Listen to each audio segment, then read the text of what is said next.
Calling all consumer goods business owners and marketing professionals. Does planning content ahead of time stress you out? Do you want to run Instagram and Facebook ads but just aren't sure where to start? If your answer is yes and yes, then our mini course was made for you. It's 100% free and packed with essential tactics that you can implement as soon as today. To join in, visit our website at umaimarketing.com/mini-course. All right, let's get on with the pod. Welcome to the UMAI Social Circle, where we talk consumer goods tips to help business owners and marketers grow. We're Karin and Alison, co-founders of UMAI Marketing, and we're being joined by Amy Zitelman, CEO and co-founder of Soom Foods, the leading North American purveyors of tahini and tahini products, and who also happens to be a member of our growth course community. Welcome, Amy.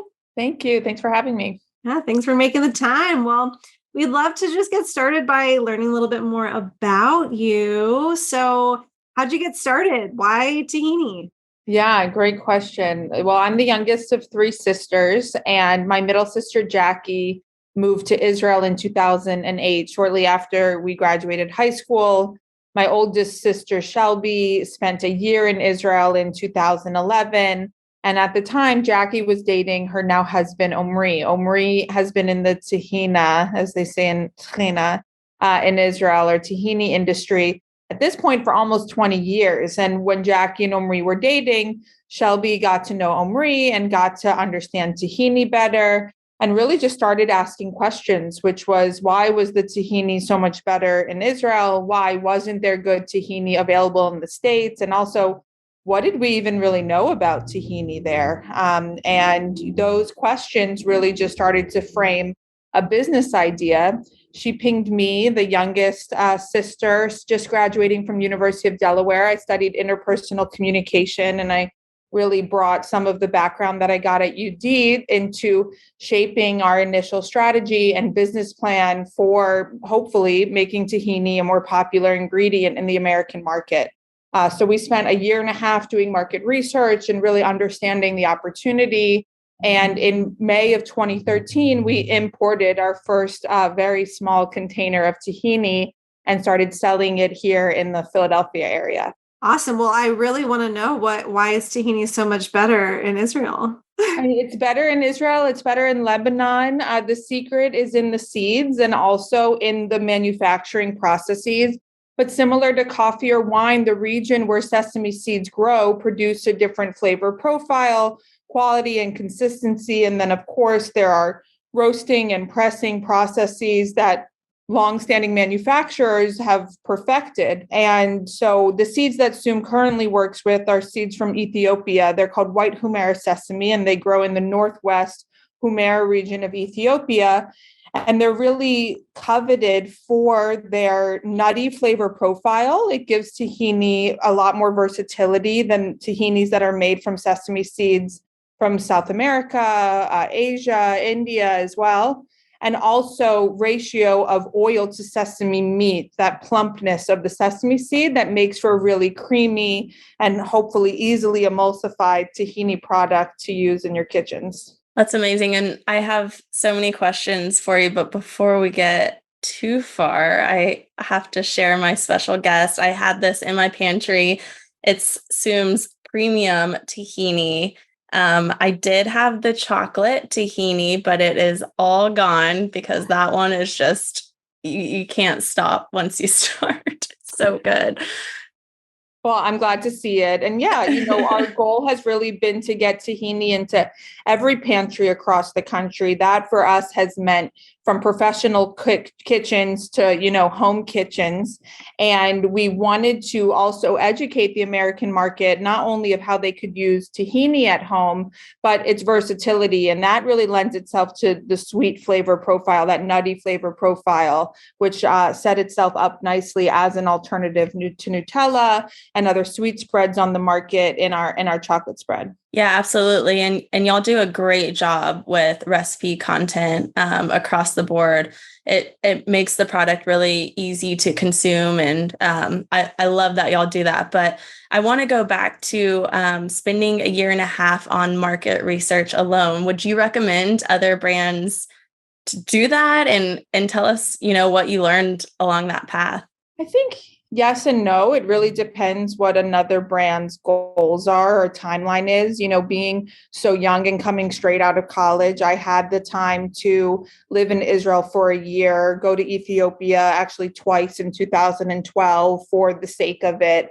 And I didn't feel as much of a rush to, get the product into market. But I wouldn't say that year and a half of market research was through paralysis of needing to really understand what the market was. It was more so our organic timeline that my sisters and I were on. I think one of the things that paralyzes people from getting started is this need for everything to be perfect. And especially in a digital age, the brand and the look and things like that. And that was not at all what held Soom back. I mean, we launched with even not that is even uglier labels than the label you just held up. We were able to rebrand a few months ago, which we're really excited about. But for us, it was understanding the product and understanding its potential space here. And it just happened to take that long due to life circumstances mixed in.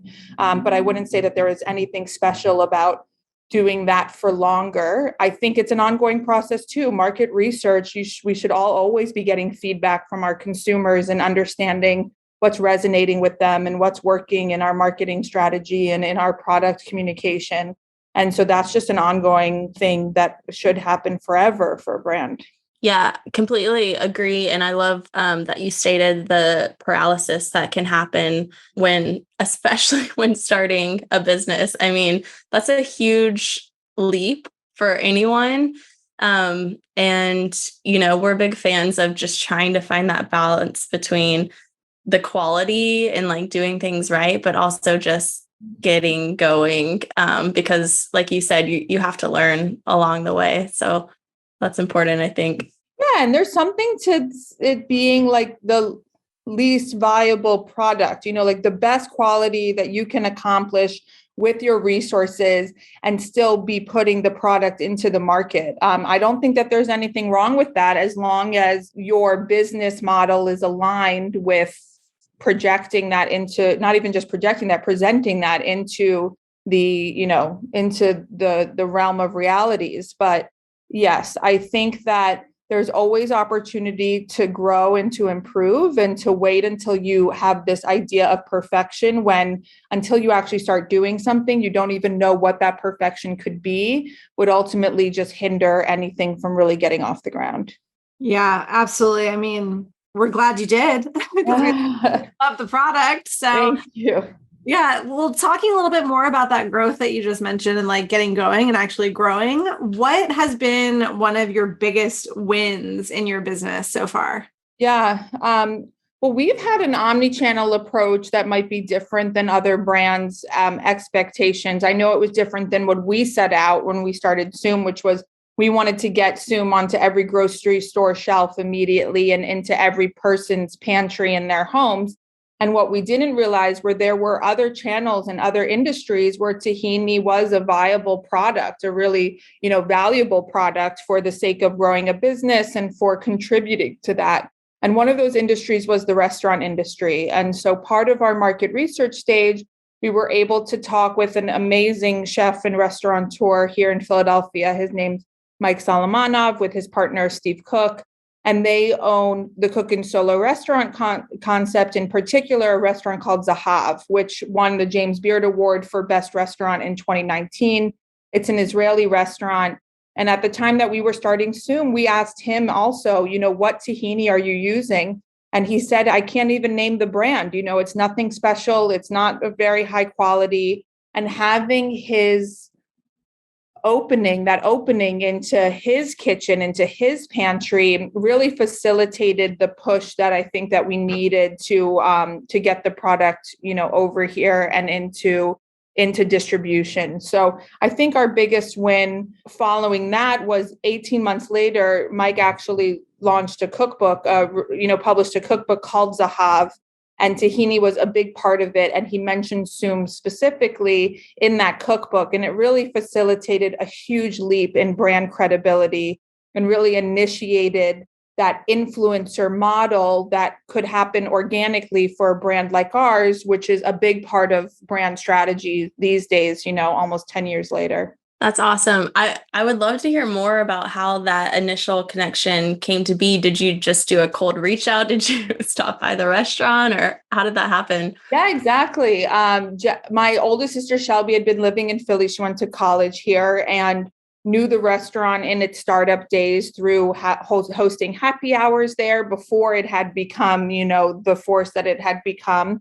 And it was just a cold outreach saying, my sisters and I have a business idea about tahini. We're wondering if we could pick your brain a bit. And that's really been our approach along the entire way. I mean, it was the same thing going from grocery store to grocery store, which is if you start by understanding what your potential client needs, you can get to the solution for them a lot faster, as opposed to making assumptions or projecting or even trying to sell in that first conversation.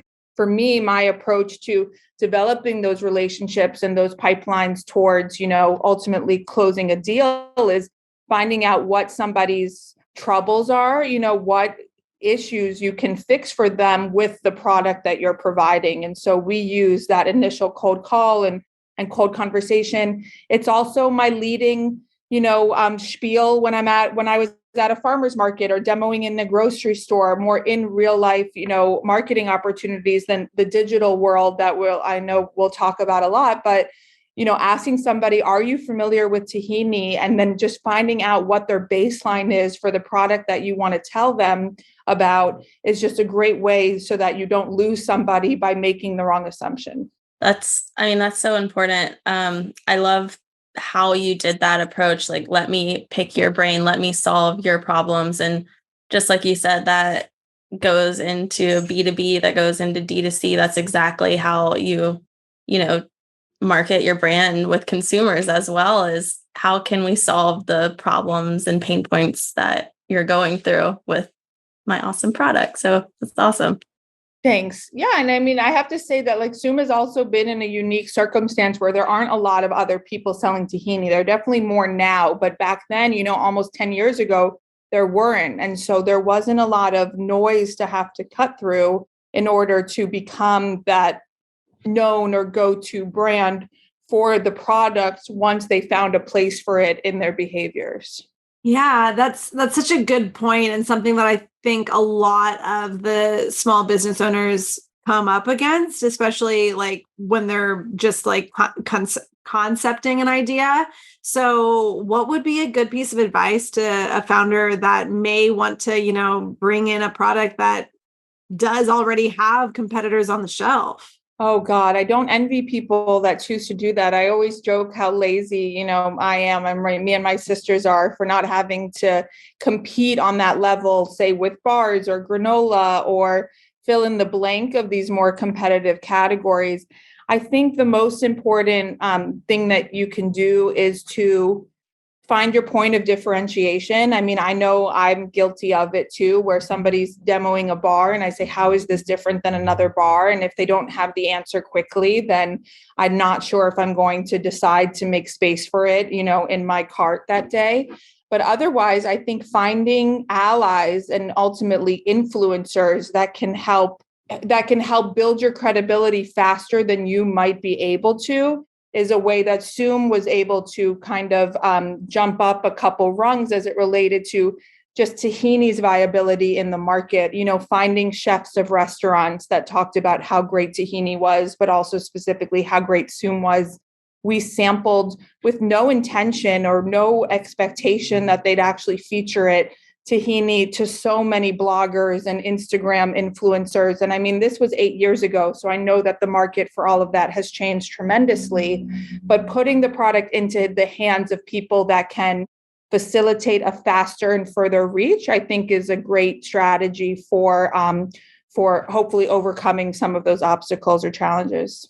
Yeah. And that's a great note, because regardless, yes, of course, the strategy has changed when it comes to influencer marketing, but something that you said and something that is true, has held true all this time, is that when you partner with people that actually care about the product, that actually believe in the product, that's when the magic happens. So it's incredible that you found this chef. I mean, I need to go look at that cookbook and see how you're featured, because what a win. And that is because you nurtured the relationship. Right. And when it comes up, when it happens organically and it truly is authentic, that comes through. And I think one of my favorite thing that has evolved since Soom started, or like 5 years ago versus today, is the difference in value of user generated content. Like, it doesn't need to be totally polished. You don't have to have paid for it, which there was a 3 to 4 year window there where like influencers were requiring a lot of money. Brands might not have had it. You didn't really know what was a really authentic recommendation versus an ad.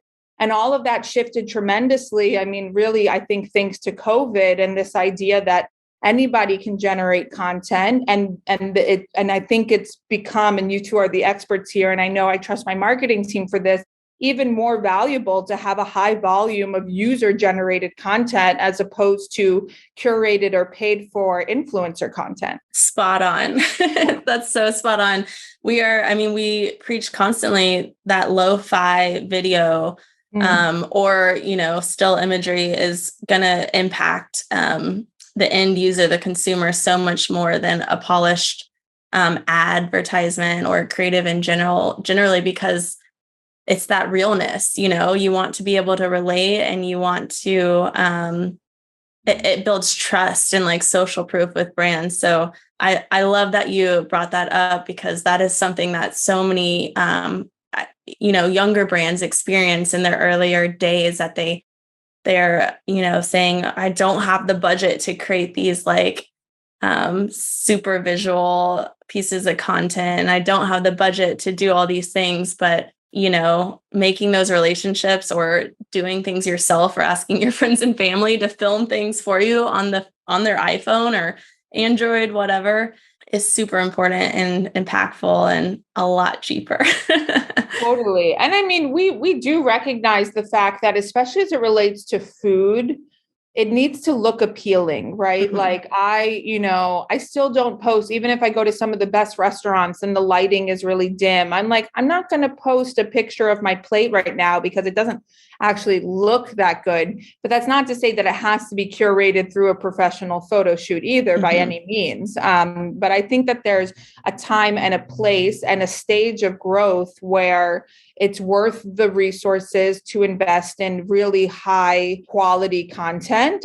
But the foundation comes from authentic, testimonial. And that is never going to be a curated, beautiful, pretty picture. Mm-hmm. Absolutely. Yeah. So I would love to hear more about the relationships that you created, even 8 years ago. How do you continue to nurture those influencers and those chefs and continue those partnerships? Yeah, I mean, the chefs was the part that I loved the most, to open up new markets. I traveled all across the country and put tahini in a rolly bag and knocked on restaurants' doors while they were prepping for dinner service and pissing off the chef saying, will you just try our tahini? And then I would try to visit and go back, as often as possible. In some markets, it was once a year. In other markets, it might be 2 or 3 times a year. And for me, especially having studied interpersonal communication, it was those relationships and the healthfulness of connection that I think superseded even the product itself. At the end of the day, anything has competition. Tahini is a commodity. There are lots of tahinis on the market. If you're selling a product in a more competitive category, there's obviously going to be people nipping at your heels. And your ability to connect with people and for them to trust and rely on you for things beyond just the product itself, I think helps solidify that, more long-term and withstanding relationship. But I just believe in connection. We reach out to our influencers. We follow their personal journeys. When they have a baby, we send a onesie type thing. And the other thing is that we, just work to respect the fact that they're humans, we're humans, we're all in this together. And if there's an opportunity for us to help each other, then there's an opportunity. Or if the timing's not right, then it's not right. But just maintaining really clear expectations and reliable relationships has helped us weather all that time. That's such a good note. We push on this a lot especially when we talk about influencer partnerships and kind of really just asking somebody to be a really strong word of mouth recommendation for your brand is the importance of that relationship. It's just like, it can feel so transactional through the phone screen. And so little things, I love that you said you send like a onesie when they have a baby, and just like those connections, that is so, so unbelievably important and really like not too expensive, when you actually look at the grand scheme of things and how many people that they're going to be sharing your product with. Yeah. I mean, and we facilitated influencer kits where quarterly we sent out a jar of tahini, a jar of chocolate, some recipe cards, things like that. I think making it as easy as possible and as the path of least resistance as possible. For some influencers who reached a certain caliber of quote unquote commission, I mean, it was before we implemented some of our more commission applications and things like that as it relates to working with people these days. But if they accounted for a certain amount of sales on our website, we sent them a $200 gift card to Whole Foods. We really just wanted to make sure that we were adding value to their work and not just asking for value from them. And that's been our approach, and I think is actually a great representation of what tahini does in dishes. Tahini is very rarely the star of a dish. It's supportive. It brings out the best of the chickpeas and the garlic and the lemon juice and hummus, or, the bananas in a smoothie, whatever it might be. It's so subtle but still really strong and healthy and all those things. And I love when our business practices kind of model the qualities of tahini as well. Oh, that's awesome. That is very strong symbolism. I love it. I'm so curious, what do the onesies say? Anything cute? They say teeny tahini. Oh, yes. Yeah. For a long time, they were just like a little sesame seed, but we kind of outgrew that logo and image. And now are just little teeny tahinis entering the world. Adorable. I love it. Well, yeah. So we talked a bit about the pain points you were solving for, your partnerships and relationships. Can you tell us about a challenge or pain point that you or Soom has experienced and how you got through it? Oh God, there have been so many. I mean, I also want to reiterate and be transparent in the fact that Soom as a marketing engine and as a consumer-facing marketing engine is really a newer endeavor as it relates to our business. A strong foundation of our company, in particular the first 6 years, was focused on the restaurant industry, which has very different requirements as it relates to expectations for marketing and for brand activation and things like that. We always had our product available to consumers through Amazon and, of course, on our website, a little bit through grocery stores, especially in the Mid-Atlantic region, from DC to New York. But so much of our business came from restaurants that the marketing side of it, things that your UMAI team and clients would likely relate to the most, have really only emerged in the past few years. And that was because of a huge surge of consumer sales and access because of COVID. When the restaurant industry shut down and people started cooking at home more, all of that groundwork that we did with recipes and preparing for more people to have tahini into their homes finally clicked. And so in that, we hired a VP of marketing, Dana Mensah, who's the one that's implemented the UMAI growth group into every associate that's come into our marketing department since. We've built out our marketing department. We have new labels and brand, like I was sharing before. And so one of our biggest challenges has been balancing those channels and the resources that you put into them and the purpose of marketing within those channels and the return that you could get, from those channel marketing endeavors. But we've had anything, I'm super transparent about it, as challenging from a recall that we had to participate in November of 2018 that really impacted the credibility and strength of the business through 2019. Of course, on the heels of that was COVID. We have distribution and operation challenges. Tahini is really heavy and very messy. And so bottles break in transit, or buckets are damaged in shipping, and, managing the relationship with the end user, whether it's a restaurant or whether it's a person that ordered one 11-ounce jar, has always been important for us, because of course things can go wrong. I think it's how you manage people's expectation and the communication through those challenges that really puts you on one side or another as it relates to the outcome. Yeah. And I mean, after hearing that, it's just also a reminder on the complexity and how many things you do need to have your eye on so many things at once. And even if something is so detrimental that you would think would be detrimental as like a recall, when that happens, it's like you can recover from it. And that's proof that you have. And it happens all the time. I think people the PR teams are really good. Yeah. And so you might not know it has, but it does happen. Cool. So yeah, I think that I was really surprised. I don't know if you were, Alison, how big your B2B side of your business is. And for some of our brands, I mean, that could be definitely something that they're interested, getting into more restaurants, getting into more wholesale.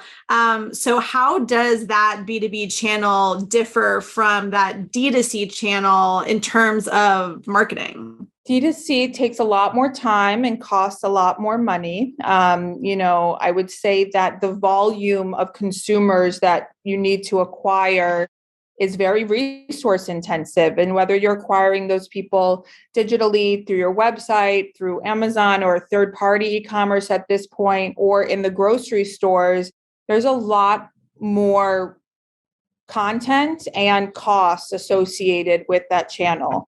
The challenges in food service are ultimately in the complexity, like no different than the consumer channels, in the gatekeepers and the decision makers. A lot of times, especially as it related to Soom, our decision makers were chefs, but there are times in a larger organization, like a fast casual chain, where the gatekeeper is somebody in the finance department, and they, are more concerned about the cost of the product than the quality of the product or the performance of the product in the recipes that they're using at the store level. And so I think that understanding who your buyer is and the gatekeepers, whether that's an individual, which is more likely in B2B, or all the noise that I think exists on the consumer side, is really important in terms of understanding and differentiating between the channels. But the beauty of food service and restaurants, fast casual chains, small manufacturers, is that they buy more product and they buy it more often. And so when you do get tahini into a restaurant might use 40 pounds a week, and a consumer at home, no offense, Alison, but might be sitting on an 11-ounce jar for God knows how long and never finish it. Well, I will say it lasts a long time, consumers. It does. It's a very long shelf life. It's worth the money. About tahini. But that's just the reality of it. And it's not to say that you're not our ideal consumer, that you wouldn't love cooking with tahini. I have friends who have my jars, sitting in their pantry, and I'm like, why aren't you using it? And that's because human behavior and consumption behavior is super complex, right? The reasons why people decide to initiate a behavior and action are influenced by so many things. You mentioned social proof, Alison, which is one of the strongest and really top 3, I think, as it relates to enacting behavioral change. And so that's what I love, and what I really encourage other food founders to consider is there a market or a channel where the volume is higher and the velocity is faster? Because that's a great foundation for growing the consumer side, more sustainably. Absolutely. Couldn't have said it better. I am curious though, have you had to have do chefs pass you on to the financial teams, and have you had to sit down with those people? Yeah, in a few instances, like some of the larger channels that we work with, but it's no different really than I think your negotiations with a buyer in a grocery store, which is what are the margins going to be, and what is your potential velocity or consumption, and where is the interest from the consumer, right? The grocery store's consumer and end user are the people bringing ingredients into their home or packaged goods into their homes. The restaurant's consumer is the person choosing to order it and eat it. And so if your product is not adding value in either of those circumstances to either of those consumers, then they're not going to, purchase it. And the thing that's been most glaring to me over especially the past 6 months with this economic turmoil and this, ideas of inflation is it's value that's most important to people. They have to like your product, but it also has to match how much they're willing to spend on it, right? There's a threshold for loving something and then it becoming too expensive to love it enough to actually want to buy it.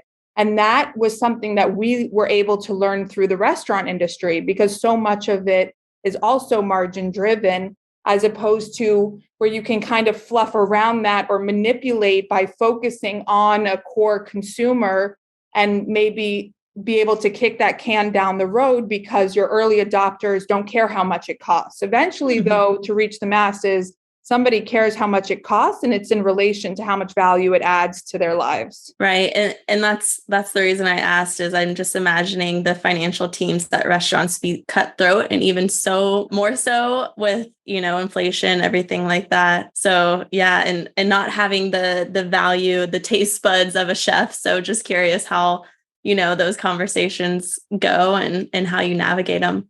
Yeah. And I mean, the important thing to keep in mind in like understanding your consumer or your client is chefs are also very emotionally driven. And so but through that, especially our philosophy of connection and relationship building, that helps solidify a place on a menu. Another thing that's a great and to consider is once tahini is cut into a dish, it's hard to replace that with something else because it could interrupt the recipe. And then you'd have to retrain your whole staff about how to make it. So in some ways, there's security. And in some ways, there's risk and, all these other, I think, threats of, disruption. But that's in any industry. At the end of the day, you want to create this textbook of this is how to win on D2C online, and this is how to win in grocery stores, and this is how to win in restaurants. And as you know, and everybody listening to this knows, if there was a real playbook, then that would be a New York Times bestseller, and there would be a lot more people trying to do what we're all doing. Yeah, I mean, I'd read it. We'd all read it. Right.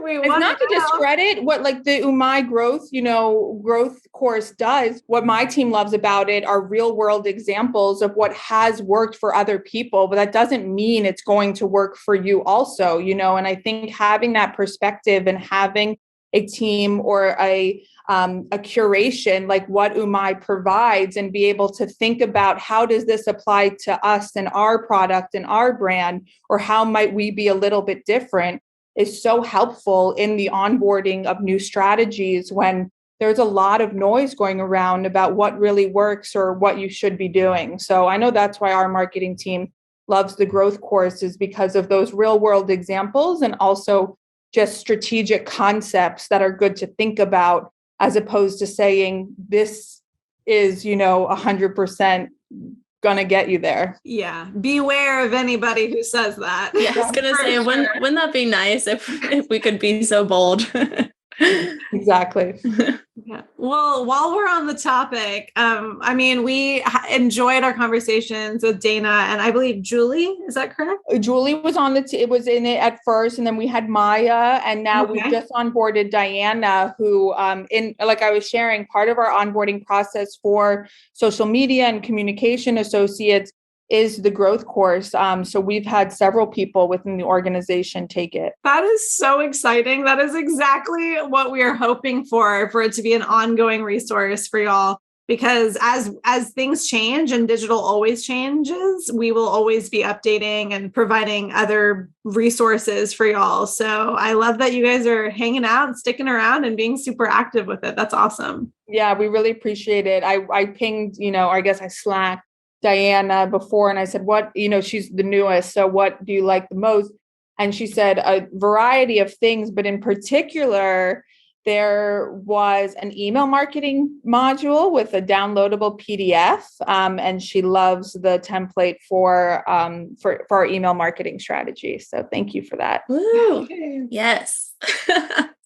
Love that. Everyone doesn't think email is as sexy as all the other levers. So sometimes it gets overlooked, but I think, deep down, it's one of our favorites. It definitely moves It's the the most needle. valuable for Soom. I would say if I were to rank like our marketing resources in terms of return on investment, the first one is still traditional PR. I mean, to be able to be featured in a publication like Wall Street Journal, Food and Wine, Bon Appetit, we see real life immediate returns to our website orders, Amazon checkouts, things like that.